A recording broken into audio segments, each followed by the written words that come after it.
Para man sa ikaapat na ating unit of competency, ito ay ang Practice Occupational Health and Safety Standards.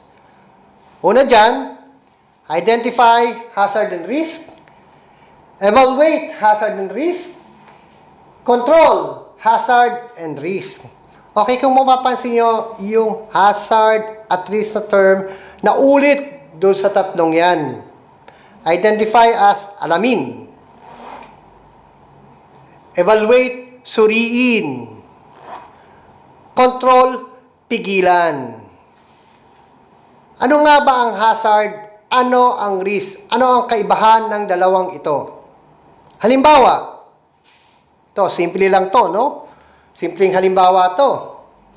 Ang hazard ay something that has potential to cause harm or injury. O ito ay isang bagay na maaaring maging dahilan upang ikaw ay masugatan.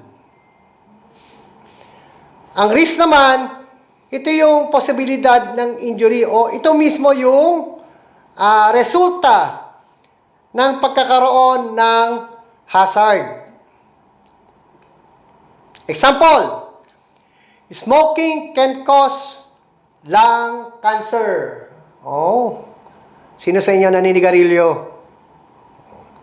Sabi dyan, smoking can cause lung cancer. Alin dyan yung hazard? Alin yung risk? Okay. Dyan sa phrase na yan, yung smoking, yan yung hazard. Yung lung cancer, yan yung risk. So, nagkaroon ka ng injury. Magkakaroon ka ng injury kapag ikaw ay nanigarilyo. Magkakaroon ka ng lung cancer. So, yun yung kaibahan ng dalawa. Ano naman ang control? Tama. Huwag manigarilyo. Don't smoke. Kasi alam mo na ang paninigarilyo ay nagiging cause ng lung cancer. Sunod na halimbawa. Ito naman, pag-iisipin ko kayo dito. Caution! Falling debris. Nasaan doon? Alin doon yung hazard? Ano yung risk? Actually, dito, nakalagay lang dito sa caution, falling debris. Ang pinaka-hazard dito, yung falling debris o may mga lumalaglag galing sa itaas. No? Pag may nakita kayong ganyan, kailangan kayong mag-ingat. Kaya caution. May bumabagsak. O, nasaan yung risk dyan? Ano ang risk kapag may bumabagsak galing sa taas? Pwede kang magkaroon ng bukol. Okay? Pwede kang magkaroon ng bukol. O, far more worse, ma-hospital ka. Dahil masyadong mabigat yung bumagsak sa'yo. And more worse, pwede mong ikamatay. So, yun yung risk. Pwede kang magkabukol, pwede kang ma-hospital, at pwede ka ring mamatay. So, yan yung halimbawa natin ng hazard and risk. Ano naman ang magiging control measure natin dyan? Sa construction site, given yan, na posible lagi na merong mahuhulog galing sa taas, lalo na pag high-rise building. So, ang control na ginagawa dyan sa construction site, nilalagyan siya ng fall arrest system, kagaya ng net, para doon muna babagsak yung falling debris, hindi dire-diretso sa baba. Net muna. At, lalagyan ng harang yung lugar, kaya nga yung mga construction site, binabakuran para hindi pumasok yung mga tao doon. Para hindi sila mahulugan ng kung ano man. At, kailangan din lagyan ng warning signage. Yun ang warning signage natin, yung caution, falling debris. Pag kayo naglalakad sa construction site at may nakalagay na ganyan, mag-ingat kayo, kaya lumayo-layo kayo ng konti pag maglalakad kayo sa ilalim ng construction site, lumayo kayo ng konti sa construction site. Huwag diretso sa ilalim. So, kung nasa kaliwa mo yung construction site, may makikita kayo, net, hanggang sa kabilang kalye. Doon kayo sa kabilang side maglakad. Huwag diretso doon kung saan ginagawa yung building. So, bakit ba kailangan nating pag-aralan itong occupational safety and health? Actually, ang gobyerno natin ay gumawa ng guidelines. No? Department Order Number 13, Guidelines Governing Occupational Safety and Health in Construction Industry. Kasi kadalasan ay maraming namamatay sa construction. At least sa construction, physical na makikita mo kung ano yung hazard, no? Pero sa ibang hanap buhay, invisible. Invisible. Actually, hindi yung pagkaka-aksidente sa site yung number one killer natin. No? Number one killer natin is stress. Base sa survey ng World Health Organization. Stress. So, kapag ikaw stress, mas malaki yung chance, marami yung namamatay dahil sa stress. Kasi meron silang mga komplikasyon. Diyan yung cancer, o iba't ibang klaseng disease sa internal organs, kaya nga invisible siya. Okay, ano ba objectives ng DO13 o yung Guidelines Governing Occupational Health and Safety Standards in the Construction Industry? Unang-unang objective niya is to ensure the protection and welfare of workers employed in the construction industry, para maingatan ang mga nagtatrabaho sa construction industry. Kaya nga nagkaroon tayo ng mga PPE, nagkakaroon ng harang sa mga construction site kasi that is compliance para sa isang construction. And number 2, to ensure protection and welfare of the general public. So, una-una, yung mga nagtatrabaho doon ang dapat ingatan. Pangalawa ay yung general public o yung mga tao sa paligid. Yung mga naglalakad dyan para maingatan natin, maiwasan natin yung mga aksidente sa labas ng construction site. Paano ba natin mapipigilan ang isang aksidente o pagkakaroon ng hazard, which is hindi naman natin mapipigilan yan, lalo sa construction site? Paano natin may iwasan yan? Sa pamamagitan ng hierarchy of controls. So, meron tayong tinatawag na engineering control, administrative control, at personal protective equipment. Yan yung mga pamamaraan kung paano may iwasan ng aksidente. Paano? Through elimination. Under yan ang engineering control. Halimbawa, may mga kabilya dyan nakatusok na. May mga hollow block pero may nakausling kabilya. Para maiwasan na magkaroon ng aksidente, kinakailangan ng engineering control dyan. Ano gagawin ng engineering? Lalagyan siya ng takip. Yung mga bakal, hindi yan pwedeng basta iwanan na lang na walang takip yung mga bakal na yan. Yung mismong construction site, kung saan tayo nagtatrabaho, sa pamamagitan ng engineering control, kailangan yan ay lagyan ng bakod. Bukod dyan, minamanage din ng engineering control yung flow ng traffic. Pag sabi natin traffic, kalsada, di ba? Ibig sabihin mga daanan. Saan dapat dumaan yung heavy equipment? Saan dapat dumaan yung mga private vehicle sa loob ng construction site? Saan dapat dumaan ang tao? So, yan ay minamanage lahat ng engineering control para maalis yung mga hazard and risk na nakikita natin sa construction site. Para mabawasan, actually hindi maalis, mabawasan. May nakita kang pabitin-bitin doon sa taas. Mukhang lalaglag yun. O, kailangan sabihan mo na yung in charge sa engineering control o yung safety officer para magawa ng aksyon. Masabi ng safety officer o may report ng safety officer na merong dangling o nakabitin na isang object na mabigat doon. Lalo na sa mga tower crane, hindi yan dapat iniiwanan na walang operator pero may nakabitin. Bawal yon. Dapat mag-aangat lang. Pag naangat, kailangan matapos yon. Maibaba kung saan dapat ibaba. Kasi may posibilidad na maputol yung cable. Then substitution o kaya papalitan. Ano ba ang dapat nating palitan? Pwedeng sistema ng pagtatrabaho, pwede nating palitan. Yung mga equipment natin na depektibo o alanganin na. Yung mga cable na nakikita natin sa tower crane, kapag yan ay medyo merong isang lagot dun sa mga strand ng cable, automatic dapat palitan yan. Ibig sabihin, mapuputol siya. Pwede siyang maputol anytime.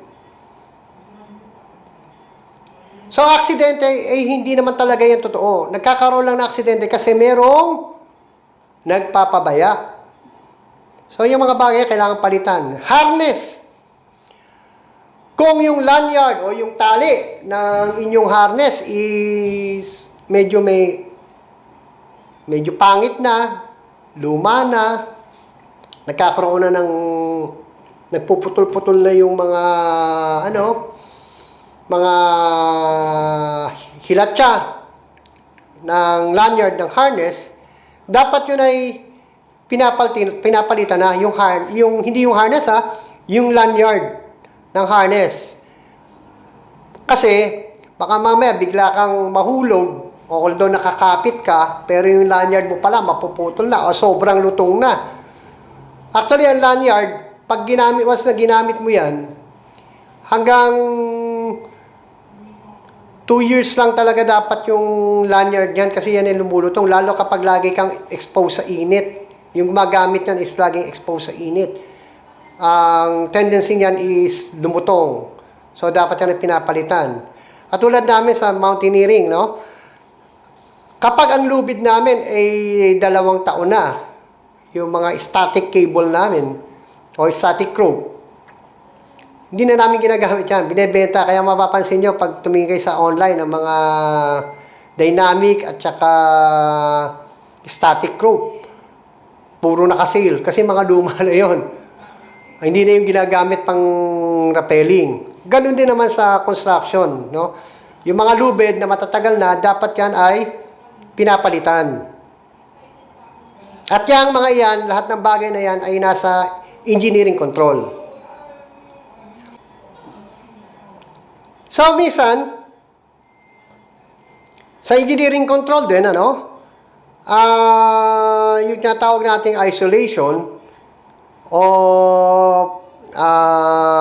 pagbubukod, isa sa mga madalas na binubukod sa site yung powerhouse. Talagang may sarili siyang bahay, lalo na kapag malaking construction yung ginagawa, binubukod nila yung electrical supplies, yung temporary electrical supplies na ginagamit na construction site. Binubukod nila yan. At madalas dyan, meron dyang signage na nakalagay, wherein yun namang signage yung nagpe-prepare niyan is yung mga safety officer. Actually, administrative, not safety officer. Administrative duty yan. Part lang ng administrative duty ang mga safety officers. So, nilalagyan nila ng signage yan, nilalagyan nila ng danger, high voltage, authorized person only. Sa pag ganyang sitwasyon, katulad sa electrical, pag sinabing authorized person only, sino lang ang pwedeng pumasok dyan? Kung ikaw ay ordinaryong electrician lang, hindi ka pwedeng makialam doon sa loob noon. Ang pwede lang pumasok dyan ay yung may mga lisensya, kagaya ng electrical engineer.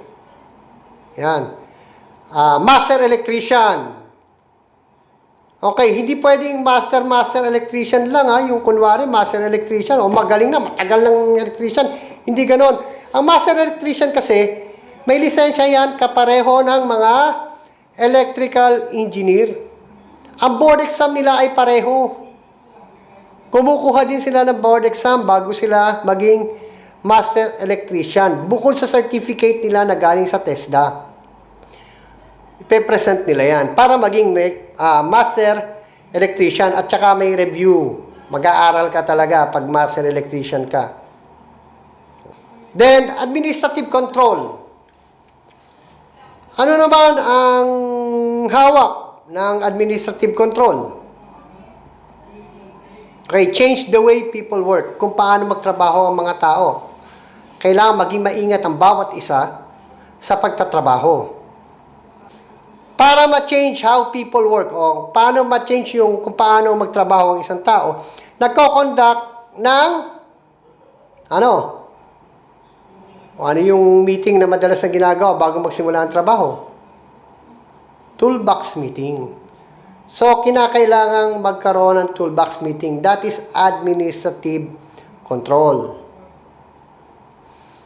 Then, sabi ko nga kanina, kasama sa administrative control, yung mga signages. O, ito yung mga example. Ayan. So, ayan, kulay green. O, kapag sinabing kulay green, yan yung mga safe na lugar. O, ayan, safety first. Meron fire exit, safe na lugar yan. Hindi yan gagawing fire exit kung hindi yan safe. Then, kung maayos ang scaffold, may karatula dyan na scaffolding complete, safe to use. So, nilalagyan niya ng signages sa administrative control. Then, itong sunod, yan. Yellow and black. Caution. Kadalasan kasi kapag yellow is caution, ano? Look out for construction traffic. O yung flow nga ng construction sa loob. Then, caution, construction area. Authorized person only. Ayan. Mag-ingat. Dahil yun ay construction area. Kung hindi ka doon nagtatrabaho sa construction area, hindi ka pwedeng pumasok. Then, ito pa isa. Slow. Proceed with caution. Na makikita nyo rin ito sa mga construction site. Kaya dyan sa construction site, wala nagpapatakbo ng mabilis dyan. Lalo sa loob ng mga project. Ito, red. Red, black combination. So, this is the color for danger. So, ibig sabihin, delikado. Definitely, hindi ka pwedeng pumasok. Danger. Construction zone. Hard hats, safety glasses are required beyond this point. Ibig sabihin, pag nasa construction site ka, kailangan naka-hard hat ka na. Bago pa lang pumasok, then meron ka ng goggles, ayan, required. Basta pumasok ka doon, required yung nakalagay ito, safety glasses. Then again, danger construction area. So, ano pa ba yung mga danger na madalis natin makita? Danger. Deep excavation. Yan. Kanina, yung high voltage, di ba? Then, yung meron tayo, yung deep excavation, pag masyadong malalim. At kapag hindi mo napansin, yung early warning device na merong excavation sa lugar na yon at nagpapatakbo ka ng sasakyan, malamang sushoot ka dun. Ito naman yung mga tag sa scaffold. Kapag green ang nakita nyo sa entrance ng scaffold, ibig sabihin, katulad kanina, safe to use na yung scaffold. Kapag yellow, under inspection. Under inspection, yung yellow, ibig sabihin, chinecheck pa nila kung pwede nang gamitin, ano? Danger! Ibig sabihin, mayroong repair na kailangan gawin o kailangan i-collapse ulit yung scaffold O kailangan kalasin ulit, lalo na pag tumatabingi. Kung matatandaan nyo, napakadalas sa news na may bumabagsak na scaffold. May mga namamatay. Yung sa isang project sa Quezon City. So, may scaffold yun. Nag-collapse yung parking area. Yung nagbubuhos kasi ng slab eh. Nag-collapse yun. So, doon, concern din yon yung nag-collapse sa scaffold ng, ang gumawa nun is engineering eh, no? So, nagtayo sila ng scaffold na baka naman wala sa standard yung ginamit na scaffold na inilagay o kinabit. Kaya, importante na pag nagkakabit ng scaffold, dapat well-educated, well-trained ang isang nagtatayo ng scaffold. Kasi meron yung mga gauge, yung kapal ng tubo. Ngayon, kapag schedule 20, lalo na ngayon, schedule 20 is bukod sa mahina na ang bakal, manipis pa, undersized pa. So, yan ang mga titingnan natin, pag hindi siya pang scaffold, katulad ng mga GI pipe, hindi yan pang scaffold eh. Iba yung ginagamit pang scaffold, tsaka walang thread, yung pang scaffold na tubo. At kadalasan yan, schedule 40, pataas, lalo na kapag load bearing. O may mabigat na dadalhin ang isang scaffold. Then, panghuli, o pinaka-least effective, ay bigyan mo ng shield yung mga construction worker o yung nagtatrabaho sa site. Issuehan mo siya ng PPE o Personal Protective Equipment. Ano-ano ba yung mga personal protective equipment na kailangan nating isuot pagdating sa construction site? Unang-una, dapat tayo ay naka-long sleeve na. Okay, hindi masyadong maluwag. So, yan, madalas yan, binibigay yan ng kumpanya. Isang araw, bago ka magtrabaho.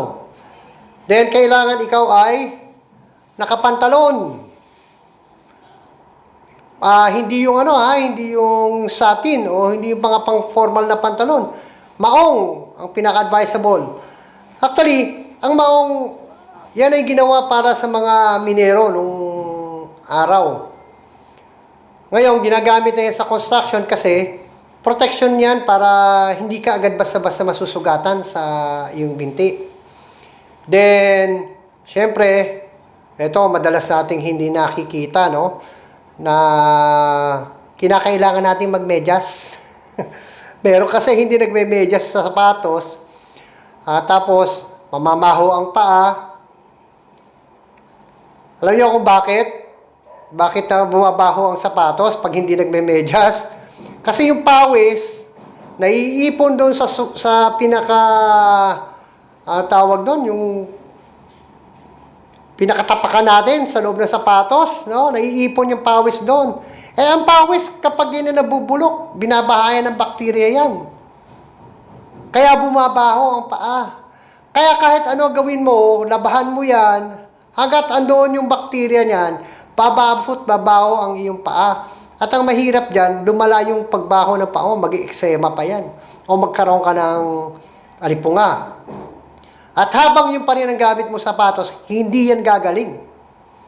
Kaya kinakailangan, every time magtatrabaho ka, araw-araw palit ka ng medyas. So, yung medyas na yan, hindi yan sinasama actually sa PPE kasi personal mo ng pang personal hygiene mo, no? Pero, just to give you caution, no, sa pagpapasok tayo, bukod doon sa long sleeve at saka maong na talagang pang sarili natin, yung medyas, dapat lagi kayo magsusuot. Kasi dati, nung bata pa ako, sabi ko, bumabaho pa ako, hindi rin ako mahilig mag-medyas nung araw eh. Sabi nila, kapag daw nagsuot ka ng sapatos na basa ang paa, pabaho ang paa mo. Hindi po yun. Naipon yung pawis, nagkaroon ng mga bakterya, babaho ang inyong paa. Yun po yung totoo doon. Okay, na kailangan magpalit tayo lagi ng medyas. Okay, balik tayo doon. Siyempre, Kailangan pagpasok natin, naka-safety shoes na tayo. Yun ang isa sa mga primary na PPE na dapat meron tayo pagpasok pa lang. Suot na natin yung sapatos. Pag naglalakad tayo, may iwasan natin yung masugatan tayo pag nakayapak tayo ng pako o anumang matulis na bagay o makatisod man tayo ng matulis na bagay. At least, naka-steel to ka. Tapos may steel yung ilalim ng sapatos mo. At least, safe yung paa mo. Then, sunod is yung hard hat. Bilang protection sa ulo. O, kagaya nito, may bumabagsak na ganyan. O. At least, pag naka-hard hat ka, hindi mo alam na may bumabagsak pala, hindi ka magkakaroon ng bukil. Gaano ka lang, mararamdaman mo, baliwala lang, pagpag ka lang, pero wag lang yung ganito. Pag ganyan na, tumakbo ka na. Then, high visibility vest. Bakit ba kailangan ng reflectorized vest?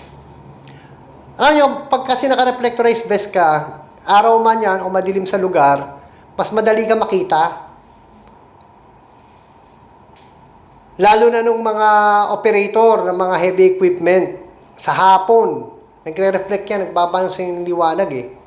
Madali ka nila makikita at ma-identify ka agad na, ay, nagtatrabaho to sa site. Kahit hindi ka naka-uniform, basta nakita ka naka-vest.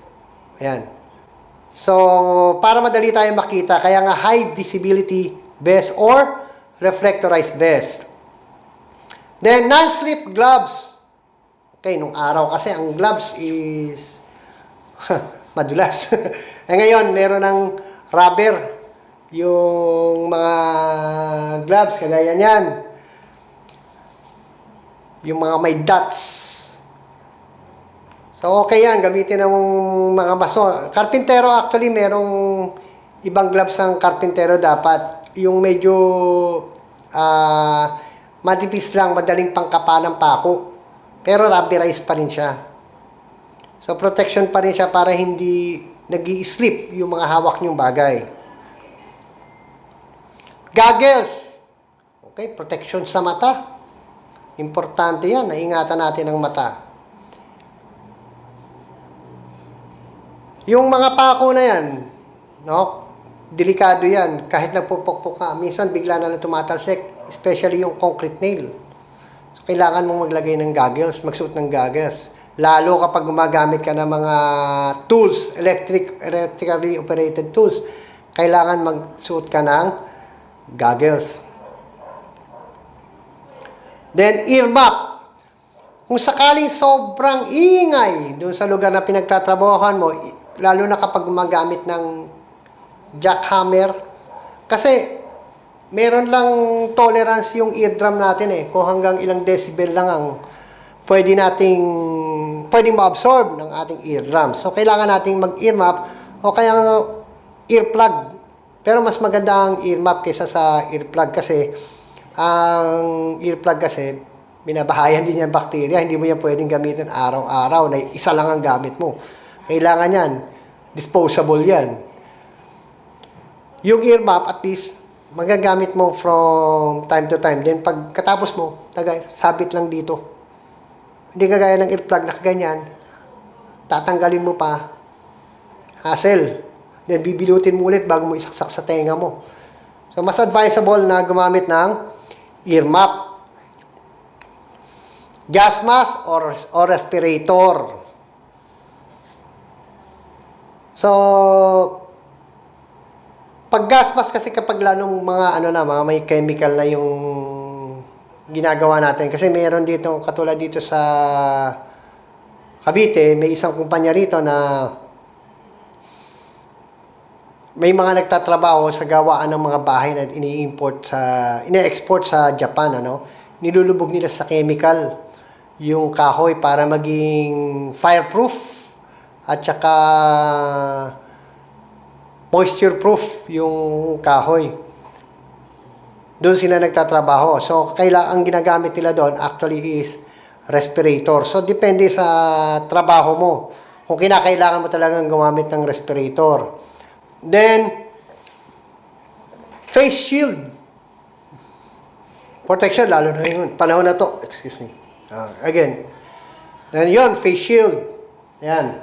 Talagang ginagamit sa construction, lalo kapag ikaw ay nagpipinta o nagtatrabaho overhead. Para hindi bumagsak sa mata mo. Kasi kahit naka-goggles ka, pag may nagbagsakan dyan, minsan lumulusot sa goggles. Pumupunta sa mata. At least kapag face shield, hindi siya pupunta sa mata mo. Hanggang doon lang siya sa pinaka-face shield mo. Then, samahan na rin natin ng face mask. Given yan. Na dapat, pag nasa construction site ka, is meron kang face mask. At least, protection sa alikabok. Kasi ang alikabok, nagiging cause din niya ng respiratory problems. Lalo na kapag ang construction site ay gumagamit ng mga fiber. At actually, asbestos fiber, yung like fiberglass, ano? Kailangan meron kang face mask. And, kung aakyat ka naman, basta nasa 6 feet ka na, kailangan mo nang magsuot ng full body harness. Basta umakyat ka ng medyo mataas na, 6 feet pa lang, kailangan mo nang magsuot niyan. And kailangan, yung lanyard mo, katulad ng sabi ko kanina, dapat yan ay nai-inspect bago mo gamitin. Meron tayong optional naman na ginagamit din sa construction, ginagamit sa mga food processing, yung hairnet. Lalo sa babae. Mas advisable na mag-hairnet ang isang babae, lalo kung yan ay welder, kung magamit yan ng grinder. Ng mga rotating tools. Pwedeng kainin ng mga rotating tools na yan ang buhok. So, kung mahaba ang buhok, ayaw magpagkupit, ng isang babae o lalaki man yan, kung ayaw mo magpagkupit, magsuot ka ng harness. Lalo na nga kung ikaw ay gumagamit ng mga rotating tools. Kasi pwede niyang kainin. At pag kinain yan, ay wasak ang mukha. So again, pinaka-effective sa lahat, alisin yung hazard doon sa site. Pangalawa, palitan. Yung pwedeng palitan. Then, isolation. O paghiwalayin yung tao, yung construction site doon sa community sa pamamagitan ng paglalagay ng bakod. Then, administrative control. Change the way people work. And PPE as personal protective equipment. Yun ang pinaka-least effective sa lahat. So, isa rin paraan sa pag-eliminate ng hazard ay yung pagpapractice natin ng 5S. Ano ba yung 5S? So, sa Japanese kasi ang gumawa nitong 5S, Seiso, Seiketsu, Shitsuke, Seiri, Seiton. Then, tinranslate nila sa English as shine, standard, sustain, sort, and stabilize. Siyempre naman, tayo mga Pilipino, hindi tayo pahuhuli. So, nag-translate din tayo sa Tagalog. Sa Tagalog, sinupin. O yung i-maximize, hindi tipirin, i-maximize natin yung gamit ng materials. Dapat walang masasayang. Sariling kusa. Yan. O yung may initiative. Siguraduhin ang kalinisan. O, dapat yung pinagtatrabaho natin. Pagkatapos natin magtrabaho, dapat nalikom lahat yung gamit. Nawalinis yung site kung saan tayo nagtatrabaho. Simutin. Walang masasayang. Madalas nangyayari yan na may naiiwan, lalo na kapag walang pakialam yung nagtatrabaho sa kumpanya. Maghahalo ng simento yan. Ang dami. O kaya malapit na mag-time, maghahalo pa. Hindi mauubos. Ang gagawin, isasako. Itatago yung halo. Ay, wag naman ganun. Hindi maganda yun. Dahil malalaman din ng kumpanya kung sino ang gumawa nun. Dahil may assignment kayo. Bawat area. Ang resulta nun, pwede kang ma-terminate sa trabaho. So, wag natin gawin yon. Then, ang pinakahuli is yung suriin. Ayun na nga, sa safety, kailangan na tayong suriin natin ang pagtatrabahuhan natin. Meron tayong 10 rules for workplace safety. So, para ma-simplify lahat ng mga lecture natin kanina sa safety, ito yung 10 rules. Una, you are responsible for your own safety and safety of others. Ibig sabihin, meron kang pananagutan sa sarili mong kaligtasan at kaligtasan ng iba. Pananagutan at least what we call this concern, no? Dapat maging concerned ka sa sarili mong kaligtasan at sa kaligtasan ng ibang tao. Ikalawa, all accidents are preventable. Uy, pwede palang maiwasan ng aksidente, no? Pangatlo, do not take shortcuts and follow the rules. Sundin mo lang yung SOP para hindi ka magkamali at maiwasan natin yung aksidente. Ayan. If you are not trained, don't do it. Yan. May mga tao na talaga namang sobrang pakialamero. Kahit hindi siya skilled sa bagay na yon, nakikialam. Halimbawa na lang yan. Meron ako dating inabutan sa isang site, no? Nag-break time. Nakagarahe sa ilalim ng isang bagong buhos na biga. Yung backhoe. Wala yung operator. Nag-break. Merong isang mason. Uy, marunong ako nito. Ganito ang trabaho ko sa Saudi. Lang iya. Pinakaialaman. Dahil marunong daw siya. Biglang umangat si backhoe. Tumama doon sa sa biga. Bagsak.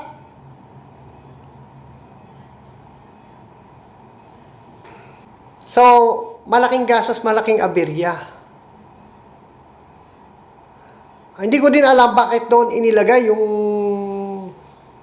backhoe, Pero dapat hindi na siya pinakailaman. Okay, ikalima. Use the right tools and equipment and use them in the right way. So, meron tayong mga tools, lalo kapag power tools, dapat gamitin natin ng maayos at tama. Lalo na dun sa mga guardings, madalas yung sa angle grinder, tinatanggal yung pinaka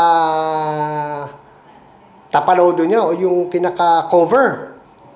Ang dahilan, hindi raw makita. Hindi mo naman na kailangang silipin ng diretso yun eh. Sa gilid ka talaga titingin pag gumagamit ka ng angle grinder. Protection din yun sa mukha mo, sa katawan mo. Especially sa mata. Kasi may tumatalsik doon pag ginagamit mo yung grinder, nagbabaga yun. At matatalas. Bumabaon yan sa balat. Okay, ika-6. Assess the risk before you approach your work. Okay, kailangan tingnan mo muna habang papalapit ka doon sa pagtatrabahuhan mo, bago ka pumunta sa pagtatrabahuhan mo. Minsan, papunta ka doon sa area kung saan ka magtatrabaho, biglang may mag-ooperate ng tower crane. May busina yan. Kailangan maging matalas ang paningin mo. Pag nadinig mo yung businang yon, tigil ka muna. Antayin mo munang tumigil yung busina ng tower crane kasi ibig sabihin, nag-ooperate siya, gumagalaw siya. Tingnan mo kung yun ay tatama doon sa dadaanan mo. Kasi sabihin man natin hindi siya babagsak. Pag aksidente, ay hindi na iwasan at bumagsak yon at andong ka sa ilalim, ay swerte mo na lang. Ikapito, never wear loose clothes or slippery footwear. Okay, huwag ka daw magsuot ng damit na sobrang luwag. Kaya nga ang ini-issue sa atin na long sleeve ng construction, halos eksakto lang sa balat natin. Hindi siya masyadong masikip, hindi rin masyadong maluwag. Lalo na sa pantalon. Baka merong hip-hop sa inyo dyan na lawlaw. Lawlaw ang pantalon. Mahirap humakbang doon. Huwag kayong magsusuot ng gano'n pagdating sa site. Okay na yung magsuot ka ng maong. Then lagyan mo ng padding. Kung nakapantalon ka, no? Lagyan mo ng padding. Huwag ka lang magsusuot ng maong na butas pagdating sa site. Alam niyo, minsan may mga construction site na mahigpit yung mga safety officer. Oh, may butas yung pantalon mo. Bawal yan. Patagpian mo muna yan. So, as a SOP kasi, dapat pag nagtatrabaho ka, ang pantalon mo ay walang butas. Kung yan may butas, tagpian mo. Lalo sa tuhod. Dapat nga nilalagyan nga yun ng padding eh. Yung pantalon ko, 3 patong na maong yun pag sa parting tuhod. Pag ako nagtatrabaho. Kasi ganun yung ginagawa nung iba talaga. Naglalagay talaga ng padding. Lalo kapag paluhod-luhod ka dyan. Ikawalo, do not indulge in horseplay. Ano ba yung horseplay? Naglalaro. Takbo ng takbo. Nakikipaghabulan. Ano naman, delikado nun? O pwede kang madulas. Mabago ka. O kaya, hindi mo napigilan, may yung palang tinatakbuhan mo, may nakausli palang bakal. Hindi ka agad nakapreno. Tuhog ka. Ano pa? Hindi mo namamalayan, nakikipaghabulan ka, tumatakbo ka ng patalikod, yung pala, nasa gilid ka na ng 15th floor. Hulog ka. So, iwasan natin makipaghabulan. No? At ang pinaka-minimum na maging ano mo dyan is gas-gas o kaya bukol.